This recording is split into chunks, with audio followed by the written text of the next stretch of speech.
গত 3 মাস ধরে শৈলকুপার মানুষের একটাই প্রশ্ন, শৈলকুপার দুধছর গ্রামের তিথিকে কেন এত নৃশংসভাবে প্রাণ নাশ করা হলো।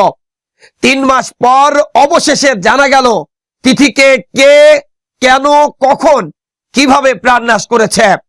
সেই ঘটনাই তুলে ধরবো আজ।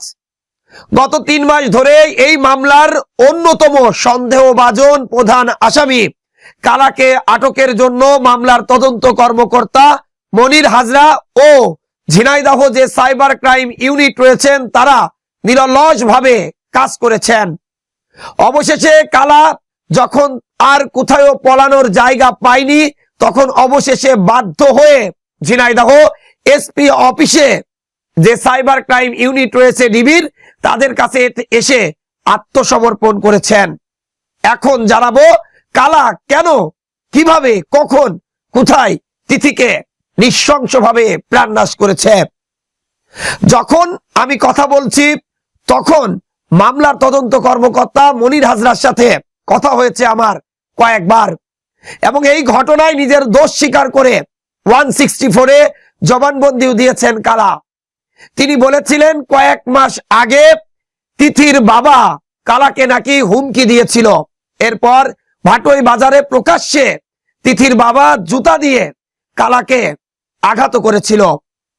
এরপর তিথির চাচাও নাকি কালাকে মারার জন্য হুমকি দেয়।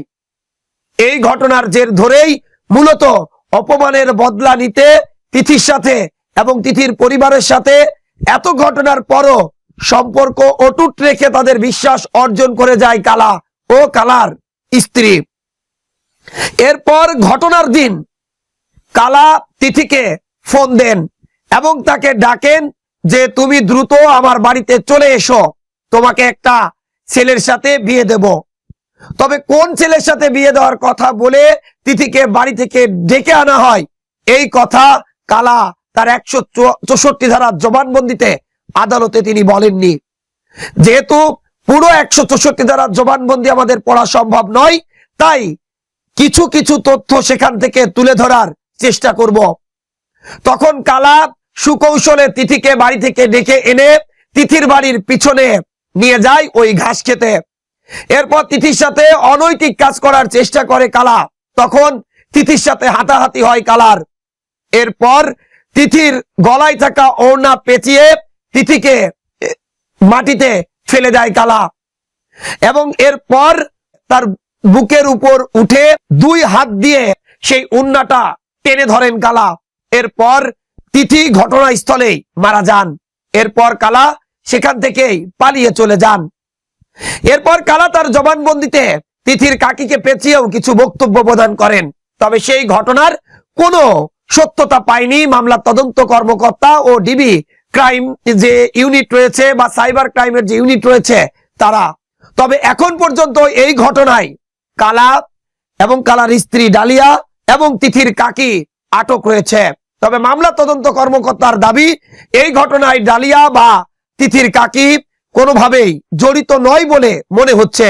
তবে আরো তদন্ত শেষে মূলত বলা যাবে আসলে আরো কেউ এই ঘটনায় জড়িত আছে কিনা।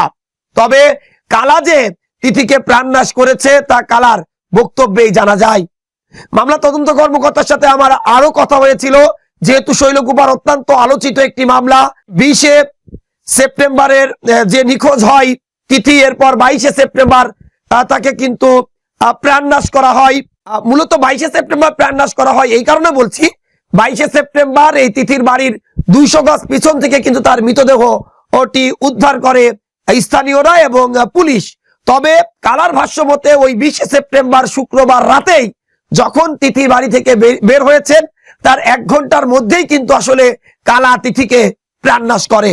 যেহেতু ও যে আসলে ওই দিন কি ঘটেছিল, কালার ভাষ্য মতে তিথির সাথে কালা অনৈতিক কাজ করতে যায়, কেন করতে গিয়েছিলেন, কেন প্রাণনাশ করলেন, সেই একই প্রশ্নের জবাবে বারবার কালা কিন্তু একই কথা বলেছিলেন। এখানে একটি পরকীয়ার সম্পর্ক টেনে এনেছিলেন, যদিও তার কোনো সত্যতা আমরা পাইনি, সেই কারণে সেই কথাটা আমরা নাই বা বলি। তবে সেই পরকীয়ার সম্পর্কের জের ধরে তিথির বাবা যে কালাকে মুঠোফোনে হুমকি দেন, এরপর ভাটোই বাজারে মসজিদের পাশে তাকে স্যান্ডেল দিয়ে মারধর করেন। সেই ঘটনায় চরম ক্ষুব্ধ ও অপমানী বোধ করেন এই কালা। আর সেই ঘটনায় এই তিথির বাবাকে শাস্তি করার জন্য এবং তাকে শাস্তি দেওয়ার জন্যই মূলত পূর্ব পরিকল্পিত ভাবেই এই তিথিকে প্রাণনাশ করা হয়। উল্লেখ্য, গত 3 মাসে 7টি পর্বে বিভিন্ন সময় বিভিন্ন রকম তথ্য তুলে ধরেছি মামলার তদন্ত কর্মকর্তার বরাত দিয়ে, এবং একই সাথে তিথির স্বজন ও গ্রামবাসীর বক্তব্য শুনে সব ঘটনাই মিলে যায় যে এই ঘটনার সাথে একটি পরকীয়ার সম্পর্ক কিন্তু জড়িয়ে থাকলেও থাকতে পারে। এই কারণে আরো অধিকতর তদন্ত শেষে হয়তো আরো বিস্তারিত জানা যাবে। প্রিয় শৈলকুপাবাসী, আপনাদের কাছে অনুরোধ, এবং দেশ ও দেশের বাইরে থেকে যারা আমাদের ভিডিওটি দেখেন এবং দেখছেন শেষ পর্যন্ত, তাদের কাছেও আকুল আবেদন থাকবে, আপনার সামান্য রাগ, ক্ষোভ, জেদের কারণে কখনো কাউকে এভাবে নৃশংসভাবে প্রাণনাশ করে আপনার এবং আপনার পরিবারের ধ্বংস বয়ে আনবেন না। মনে রাখবেন, রাগ, জেদ আর ক্ষোভ থেকে যে আপনি একজন মানুষকে প্রাণনাশ করছেন, তার জেদ ধরে কিন্তু আপনার পরিবার এবং এই সমাজ পুরোটাই ধ্বংসের দ্বার প্রান্তে চলে যাচ্ছে। আমরা যদি আমাদের জায়গা থেকে নিজেদের সচেতনতা বৃদ্ধি না করি, নিজেদের ছেলে মেয়েদেরকে আরো সচেতন না করি, হয়তো তিথির মতো অকালে আরো অনেক প্রাণী ঝরে যাবে।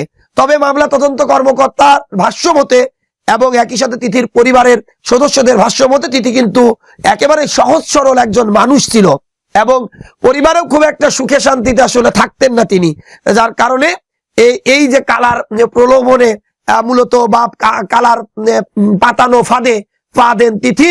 এরপরে তিথিকে কিন্তু আসলে প্রাণনাশ করা হয়।